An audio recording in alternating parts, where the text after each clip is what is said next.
Tune in to Hope FM's RPH radio reading programs on Wednesdays 10am and 9pm, featuring news articles from the local Esperance Weekender. That's 10am and 9pm Wednesdays on 103.9. Proudly supported by the Community Broadcasting Foundation.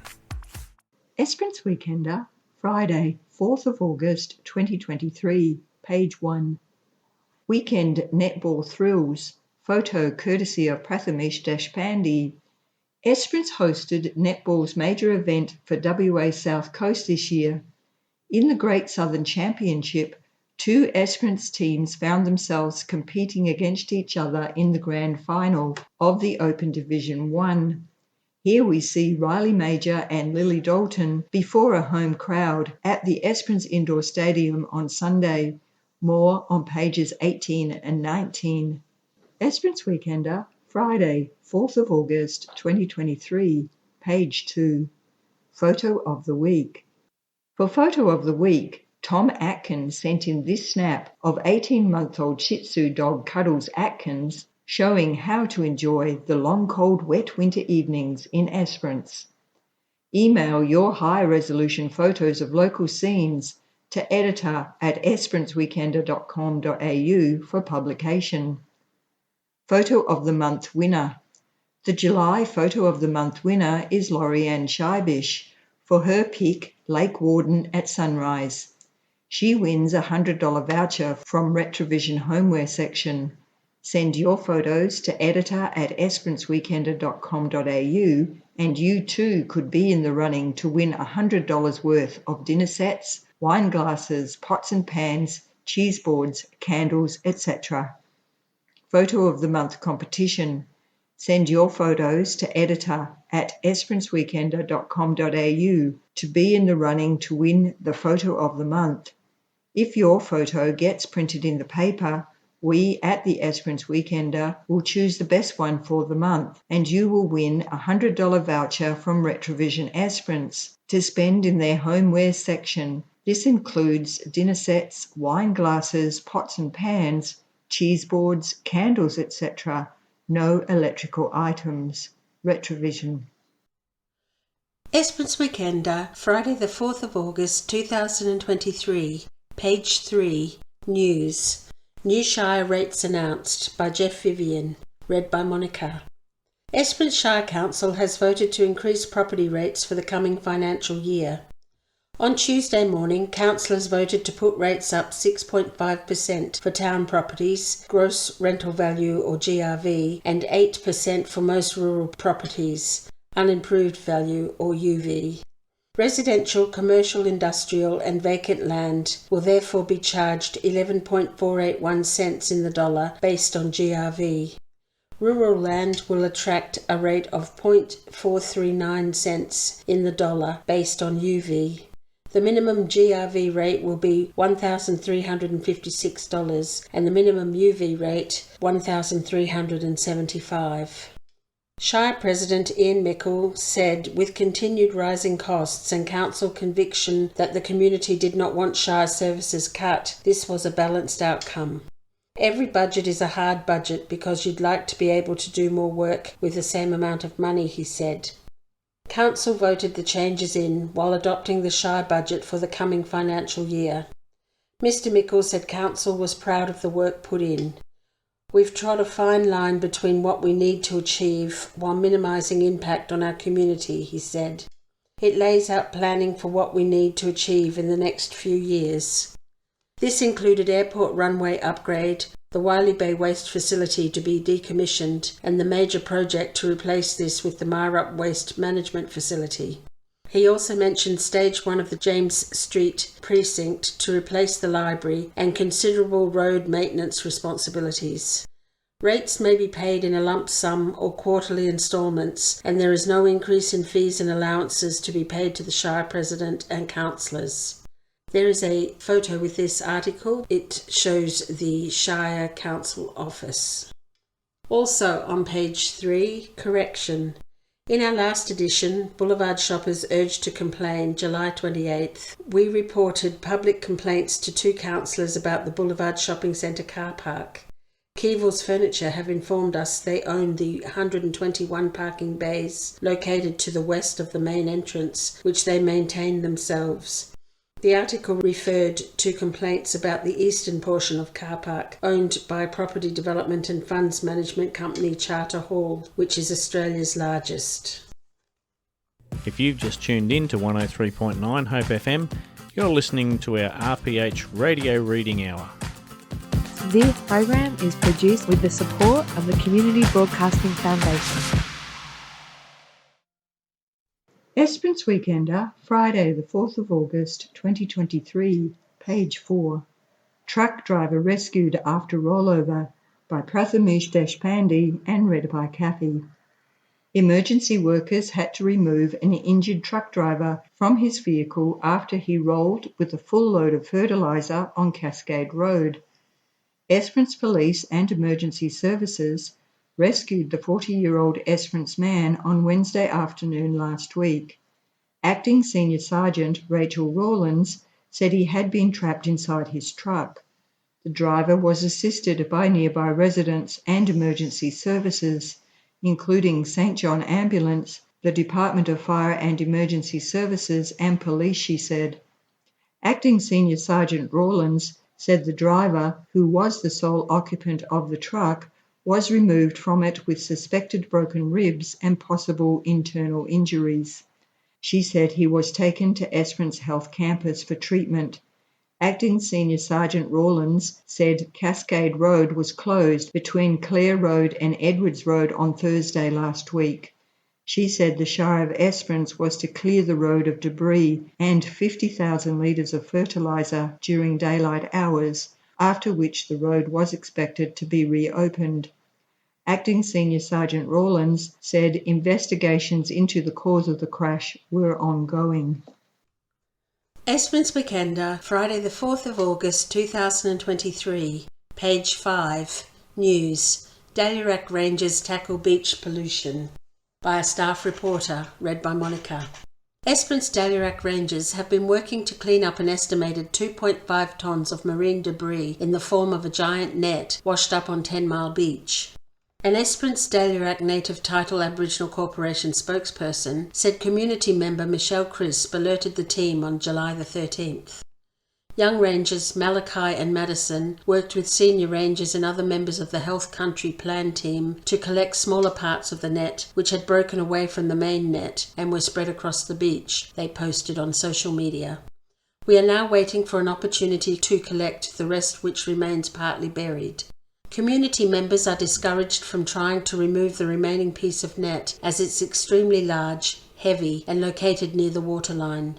ETN-TAC are liaising with the Shire to organise appropriate equipment over the coming weeks.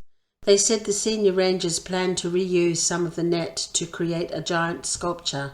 Michelle and Sam Crisp are also planning to lead free community workshops at Esperance Community Arts Space and the ETN-TAC office to make a range of useful items such as baskets, mats and jewellery, they said. The posting then quoted the Parks Australia website. Ghost nets or ghost gear, abandoned, lost or discarded fishing gear, is one of the most damaging types of plastic pollution found in our oceans, they said. Ghost nets can be kilometres long and weigh up to several tonnes. Once lost or discarded, they can drift for hundreds of kilometres unchecked, causing injury or death to the many marine species that become entangled in them. This included endangered sea turtles. Ghost nets that wash up or are left on beaches can re-enter the marine environment during large tidal and storm events, the quote continued. The materials that make up these ghost nets, typically polypropylene, rope and nylon fishing line, slowly deteriorate when exposed to UV, wind and wave action to eventually form microplastics which can damage natural food webs and ecosystems. More on letters, page 8. There are 2 photos with this article provided by ETN-TAC. The caption under the first reads, "Lifting the heavy pile of ropes into the truck," and the second caption reads, "Esperance Dalyrack Rangers working to clean up marine debris at 10 Mile Beach." Also on page 5, "Marine Debris, Not a Net" by Jeff Vivian. Members of a well-known Esperance fishing family say the marine debris at 10 Mile Beach comes from a foreign fishing vessel and does not include any mesh. It is definitely not any form of trawl gear, which does contain nets, Storm Manstead said. My definition is it is not a net at all. Ghost gear, on the other hand, can describe any form of fishing gear. His father, Neville Manstead, who is Esperance Professional Fishermen's Association past president, also objected to it being called a net.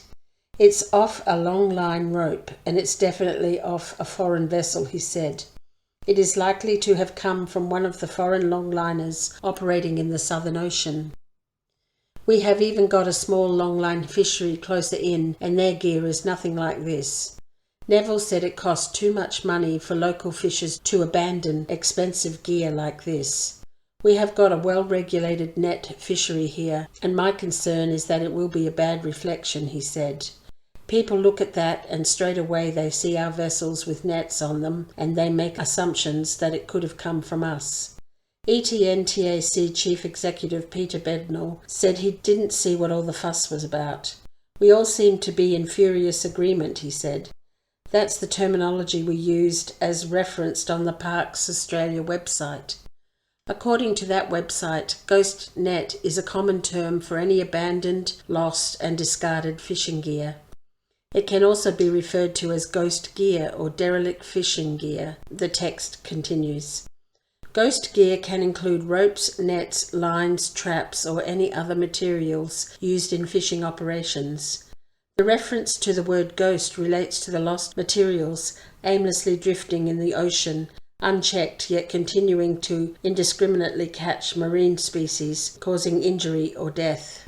Storm Manstead continued to object to the term. The World Wildlife Federation says a ghost net is a net. The definition is a net, he said.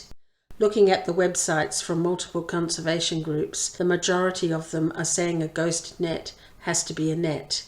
More on letters, page 8.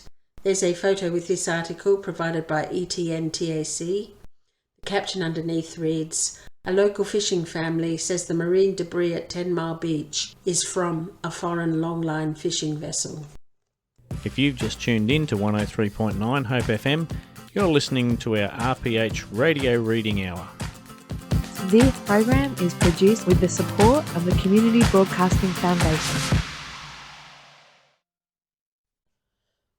Esperance Weekender, Friday the 4th of August 2023, page 7. News. Main Roads promises more local jobs and businesses. By Jeff Vivian, read by Monica. In the Goldfields Esperance region, Main Roads is in the process of taking its maintenance work back in-house, according to Regional Manager Shane Power.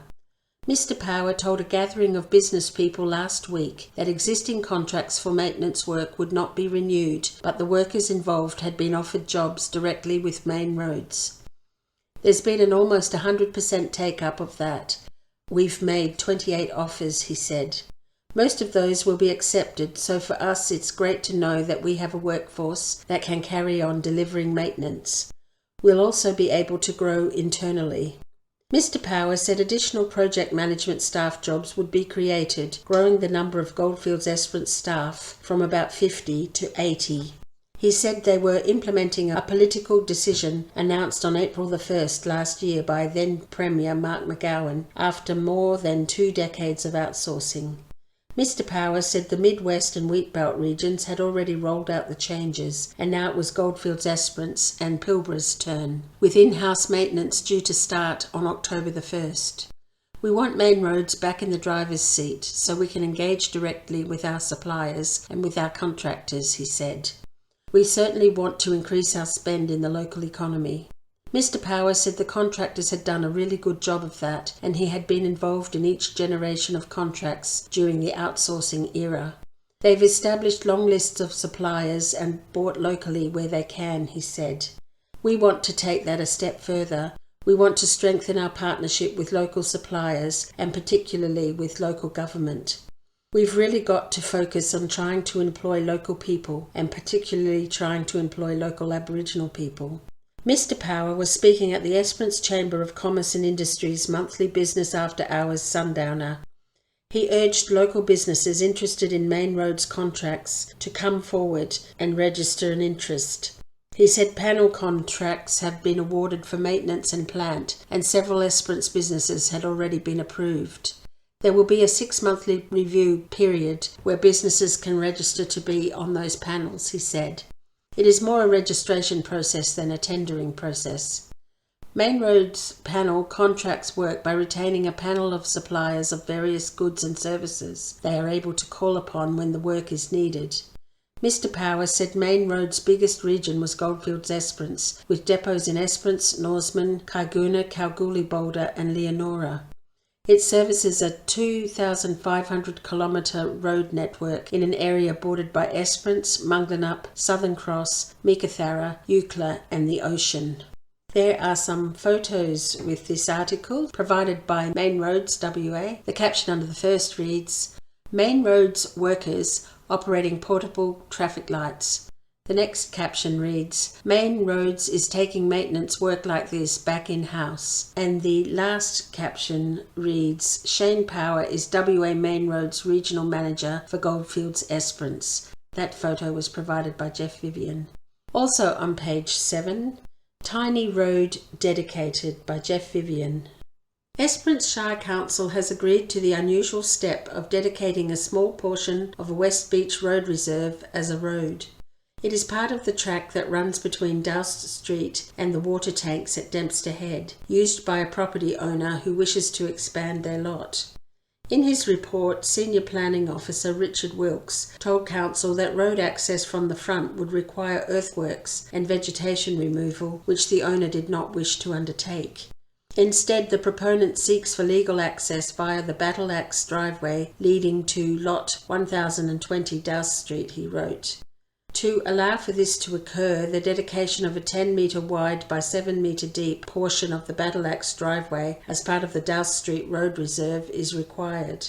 No other landholders will be affected by the proposed expansion of the road reserve. The motion passed 8-0. There is a photo with this article provided by the Shire of Esperance. The caption underneath reads, "A tiny portion of a dirt track Council has agreed to dedicate as a road for legal reasons." Esperance Weekender, Friday, 4th of August 2023, page 9. Dogs Welcome by Jeff Vivian and read by Kathy. About a dozen dogs and their humans came to the opening of the Wild Cherry Dog Park in Chadwick on Saturday. It has separate fenced enclosures for small and large dogs, dual gates, lawn, bench seats and poo bags, plus shrubs that could soon grow to be trees. What more could a dog ask for? Unlike other occasions where every man and his dog showed up, we did not hear a single snarl or growl in the hour we were there. In opening the new facility, Shire President Ian Mickle paid tribute to Councillor Steve McMullen for coming up with the idea. He had seen similar facilities in other places and brought back the best of those designs that he considered and shared with our staff, Councillor Mickle said. They researched it and they've constructed it over the last 12 months or so, and I believe it's going to be a great asset for the dog lovers of Esperance. It's a great facility and it's been much needed for a long time. Councillor McMullen said he and his wife Shay used to exercise their dogs at the Greater Sports Ground. It's going to reduce user group conflicts at the Greater Sports Ground, he said.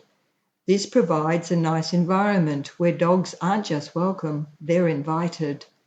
So it just provides a fantastic, safe environment to not only exercise your dogs, but also socialise your dogs.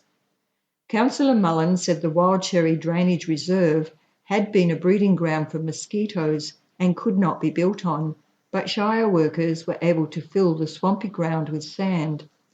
We've removed the 20-metre sand dunes from the John Street, Ocean Street area and moved them here to build up the area, he said. We've developed this beautiful dog park and we've also freed up 20 or 30 lots of that John Street, Ocean Street land that are now ready for development. So we've made what I think is a much better use of the land. Wild Cherry Dog Park is located off Wild Cherry Avenue. The photos were by Jeff Vivian.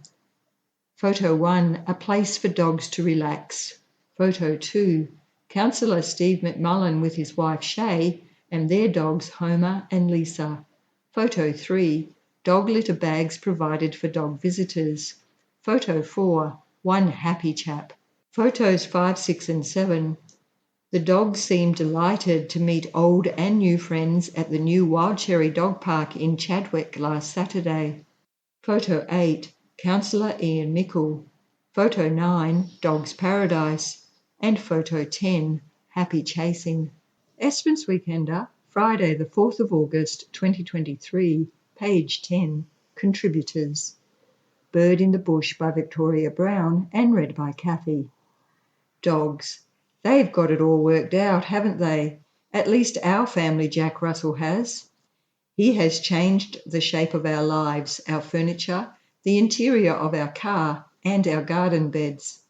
He has contributed to the extension of the Swans Veterinary Hospital with his 2 knee ops, various other stitchings and foreign object removals, as well as a resuscitation from the brink of death after a fight with a tiger snake. He's a little bastard and we love him to bits. I make no apology for the phrase, he's a little bastard. Whilst not intending to offend anyone by using the term, I will admit to being sick and tired of trying to find the right words when putting pen to paper for fear of causing offence to the reader. In the effort to do so, I feel my language is in danger of becoming increasingly stale and boring. Wonderful fruity phrases that I have loved since my formative years come flowing through my head as the muse of fire descends upon me as I write, and then get stuck in mid-flow as my fingers hesitate over the keyboard. Is that going to offend anyone, I ask myself? Well, I can't take it any more. I am going to rebel. So be it. Bring forth the guillotine. I'm fighting for the quintessential Australian language of the larrikin and the good old Aussie bloke and Sheila. I'm fighting for the colour, sparkle and wit of our language. I'm fighting for black humour. The language of Barry Humphries, the language that made me laugh out loud when I first arrived here, a pommy Sheila longing for some adventure and a bellyful of laughs. There was plenty of it back in the day. I found it looking for Moa lubricant on the shelf in Bunnings, a brightly coloured yellow, black and red can of Start Ya Bastard. I found it around the barbecue, as the man in charge of the barbecue tongs replied when asked, "How have you been this week, mate?" with a succinct, "Busier than a one-legged man in an ass-kicking competition, mate." Let me tell you, the visual of that phrase is forever etched in my head. That is one very busy man. I miss Barry Humphries. I miss his incredible brain, satire, sparkling wit and naughty face as he delivered his deliciously irreverent lines as himself, Dame Edna or Sir Les. I miss his brilliant comic timing and his ability to make people laugh at themselves. I fear that he might be a dying breed, with no one bold enough to step up and take his place for fear of being cut down and culture cancelled. But back to my dog. He's a lovable little bastard. That's a good thing to be. He may push the barriers of good behaviour. He may occasionally lift his leg on the jeans of unsuspecting visitors, but he brings joy, colour and humour into our lives, something we all need. If you've just tuned in to 103.9 Hope FM, you're listening to our RPH Radio Reading Hour. This program is produced with the support of the Community Broadcasting Foundation. Esperance Weekender, Friday the 4th of August 2023, page 10, Tourism. One of a Kind Stays by Eugene de Villiers and read by Kathy. It seems commonly understood that Esperance is often full as far as short-term accommodation is concerned. Although this is not unique to Esperance, especially post-COVID, it does mean that my responsibility will be to find developers and hotel owners who might consider developing in Esperance and help us increase the number of rooms available. Imagine a hotel with an international brand, with heaps of conference space, possibly even a good ballroom, and say 200 bedrooms, that will relieve much of the accommodation pressure, but also bring into Esperance tourism that we have not really had in the past, the meetings industry. This market is commonly termed business travel and is very advantageous because of the spend per delegate over and above their conference attendance. However, there are other alternatives that are also appealing, but for different reasons. Soon we will have 7 Hayscape tiny cabins on sale in our market. These secluded, stylish cabins appeal to those wanting to get away from it all, wanting to unplug from corporate stress and connect with life off the grid. These cabins are fully equipped, including kitchen, shower, barbecue, essential cookware, and a small fridge. And so, what will be next? Finding new product is one thing, but we also want these to be unique. In fact, they should ideally be a drawcard into our region. People should say, hey, let's go and try those in Esperance. Perhaps something like this would work. A resort where you sleep suspended in the forest, and no problem if there are no trees. They suspend these accommodation spheres from tall poles. They seem to be where Death Star meets the forest. They have very low environmental impact, certainly focus on ecotourism, but yet you'll enjoy climate-controlled comfort, surround sound, fisheye windows, and all the comfort you need. The benefit of attracting such a unique design to Esperance is the amount of PR, travel articles, and news it might generate, let alone all the social media attention. And this added to our now world-famous Lucky Bay, well, the future will be bright for all of us. Eugene de Villiers is Esperance Tourism Development Manager. Photo 1 by Hayscape, a self-contained tiny house cabin on a farm. Suspended eco cabins Death Star in the forest, Photo 2, and Photo 3, courtesy of Free Spirit Spheres. Inside the cozy Death Star with all the comfort you need. Esperance Weekender, Friday, 4th of August, 2023, page 11. Sundowner at Lottery's House, read by Kathy. Lottery's House Esperance hosted the monthly business after hours last week, along with co-host Main Roads Goldfields Esperance. MRD Regional Manager Shane Power said they were preparing to take all works back in-house as existing contracts were due to expire. Lottery's House Treasurer Carolyn Sainty said they were keen to get new long-term and temporary tenants. Business After Hours is a monthly function for Esperance Chamber of Commerce and Industry members to network outside of working hours. Photos were by Jeff Vivian. Photo 1, Ian Mickle and Ben Featherston. Photo 2, Grantham Kitto and Sasha Epps from Kitto and Kitto. Photo 3, ECCI Executive Officer Suryo Wilson. Photo 4, Eugene de Villiers and Malcolm Heisman. Photo 5, Vanessa McCren from AFGRI, Taylor Watson from Lottery's House, and Aviso WA's Don McCallum. Photo 6, Main Roads Regional Manager Shane Power. Photo 7, Mark and Pauline Anderson from 35 Degrees South. Photo 8, Holly Wilson from the Office of Shelley Payne MLC, Jade Guest from ECCI, and Morag Wine from Hospitality Inn Esperance. Esperance Weekender, Friday the 4th of August 2023, page 16, Classifieds. Thank you. Thank you. The family of Ivy Axel would like to thank everybody who attended the funeral and your expressions of sympathy. The flowers, cards, and phone calls were much appreciated. Special thanks to the EACF and Dr. Marangu, the Axel family. Melbourne, Dave. Sincere thanks to everyone who attended and helped organise Dave's recent memorial, and to those who gave loving tributes, flowers, cards, and messages of condolence. Your kindness and support has been much appreciated. Irene and family. Funeral notices, Esperance Funeral Service. Dutton, Catherine Joan. A memorial service for the late Mrs. Joan Dutton will be held at the Esperance Bay Yacht Club on Monday, 7th of August 2023, commencing at 2 p.m.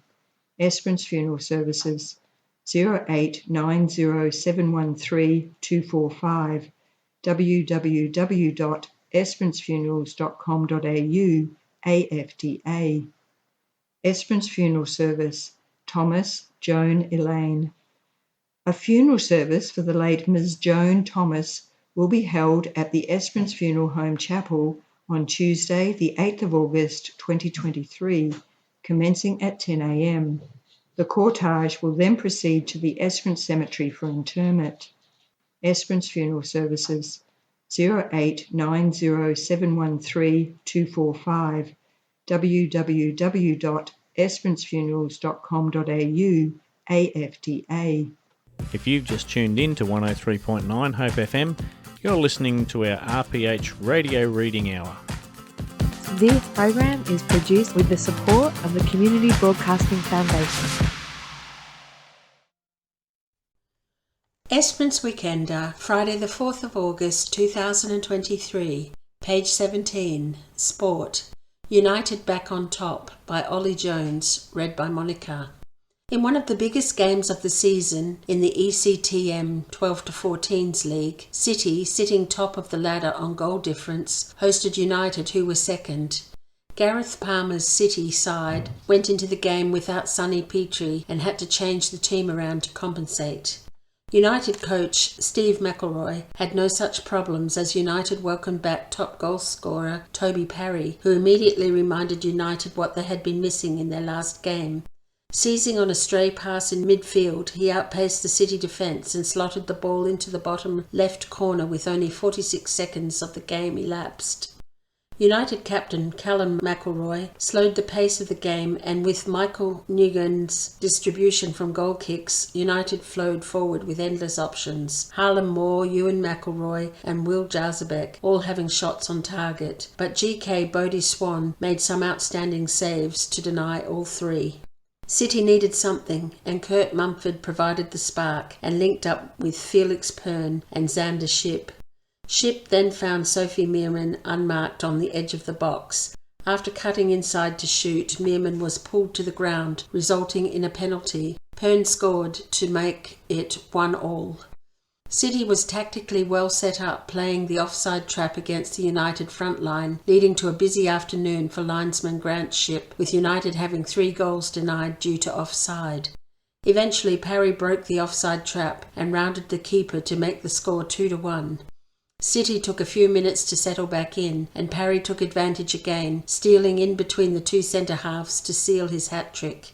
City, rocked by the quick goals, regrouped, and in first half injury time, Patrick Bronca found Shipp.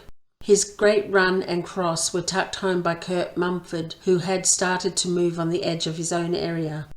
The second half kicked off with Palmer's City team pressing hard.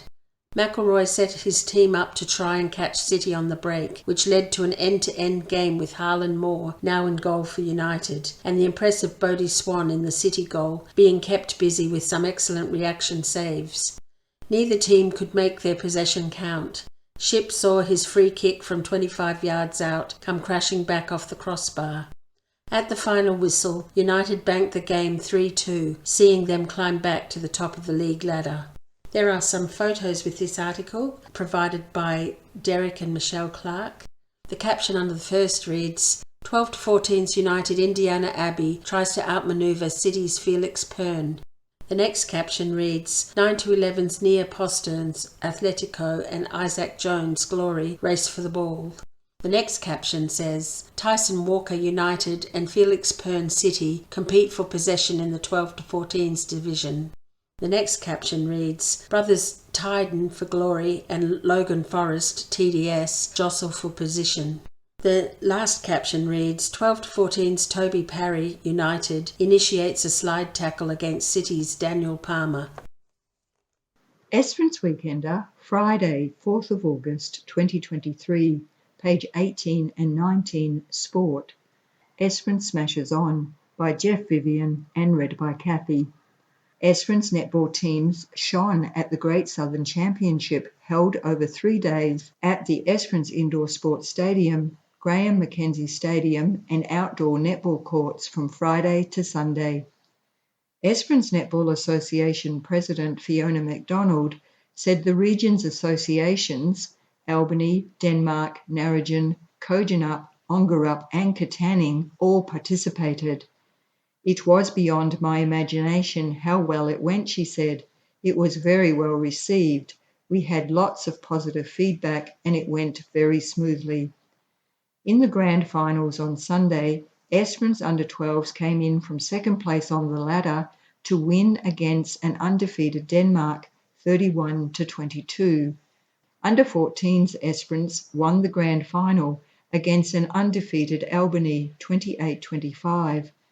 In the under-16s, a very strong and tall Albany defeated Esperance 56-10. There was no Esperance team in the 18s grand final, where Albany defeated Denmark 35-31. In the Open Division 2 grand final, Narrogin won 65-28.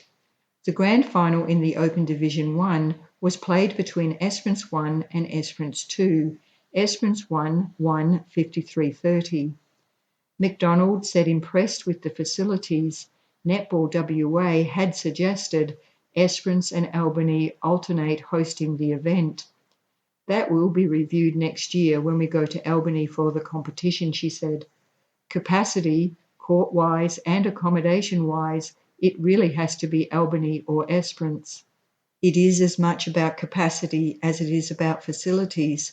Kojonup have just had a facility upgrade but would not have the accommodation. MacDonald was keen to acknowledge Esperance Shire and the WA Department of Local Government, Sport, Community and Cultural Industries for their support, which was not only financial. Without them, we couldn't have done this, she said. The Shire was down there every day helping us out. Brad Stacey from DLG SCCI Kalgoorlie office was always on the phone, talking them through it. And thank you to Netball WA for the opportunity. Photo 1. Open Divisions 1 team, ENA 1 winning team. Photo 2. Under-16s runner-up Esperance. Photo 3. Casey Rowe with the ball, Michaela Barty defending. Photo 4. Under-12s Esperance winning team. Photo 5. Under-14s winners Esperance. Photo 6. Under-16s winners Albany. Photo 7. Under-14s runner-up Albany. Photo 8. Under-12s Denmark runners-up team. And Photo 9. Stevie Lee Barlow being defended by Albany. Photos by Prathamesh Deshpande. Esperance Weekender, Friday the 4th of August 2023. Sport.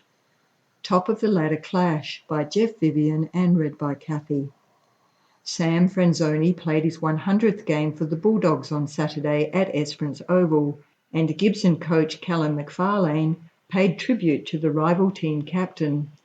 In my time, Sam's always been a player we have had to watch out for, he said. I respect him as a person and a footballer across his journey, and I wish him congratulations for his 100th. Having said that, the Tigers were first on the scoreboard and maintained the lead through 4 quarters of football. We have been lucky we have been able to play our full-strength side or close to it for 2 or 3 weeks, McFarlane said. It was bloody good to level the ledger against Esperance, who have got us the last couple of times. The Weekender understands 6 of Esperance's league players were unavailable on the day, the gaps being filled by reserves and Colts. However, Gibson had senior places to fill as well. McFarlane said they acknowledged Gibson Colt Regan Mott as best player. He played Friday night for Colts and Saturday for us at the halfback, he said. Taj Hotka was the second best player. He did a good job at fullback. On the final siren, Gibson 12-10-82 defeated Esperance 6-2-38. Bulldogs coach Darren Hassel said the visitors were pretty damn good compared to his own side on the day. I don't know if it was preservation mode, thinking finals are around the corner, but we didn't run as hard. didn't tackle as hard, he said. Hassel described the Tigers as a very attacking side. Given enough space, they will hurt you, he said. We gave time and space and they used it. We were a couple down and they beat us in the midfield and had the receivers out the back and we weren't picking them up. Use of the handball was very good too. He said Gibson deserved to finish on top. They have had a pretty good year all round, and this was probably the closest they have had to full strength and was probably their final side, apart from Jeremy Curry, he said. Hassel said the team had let Franzoni down on what was officially his 100th game. I gave him his first game in 2014, and now he has got the respect of all the league, he said. He's gone from being a tall young man to one of the best ruckmen in the league. At Condinup Oval, Newtown Condinup 13-14-92 defeated Ports 6-7-43. This Saturday, Shane Kirkup is due to play his 300th game for Esperance when he faces Newtown Condinup in the reserves game at Esperance Oval. Esperance Club President Michael Harding spoke about Kirkup's extraordinary dedication to the Bulldogs. For the last 3 years, he has been living in Margaret River. He has been travelling here, he said. He drove over on Friday arvo, played Saturday lunchtime and left at 2:30 to go back. Harding said it was just about unheard of for anyone to play 300 games for a club, especially in the last 11 or 12 years when we have only played 12-game seasons and during COVID, not even that, he said. He has played in 10 league premierships over his journey. He has been a premiership captain. It is a real credit to himself. The photos courtesy of Jeff Vivian. Gibson's Brad Daniel avoids the tackle of Sam Franzoni as Rhys Griffiths moves in. Tune in to Hope FM's RPH radio reading programs on Wednesdays 10 a.m. and 9 p.m, featuring news articles from the Local Esperance Weekender. That's 10 a.m. and 9 p.m. Wednesdays on 103.9. Proudly supported by the Community Broadcasting Foundation.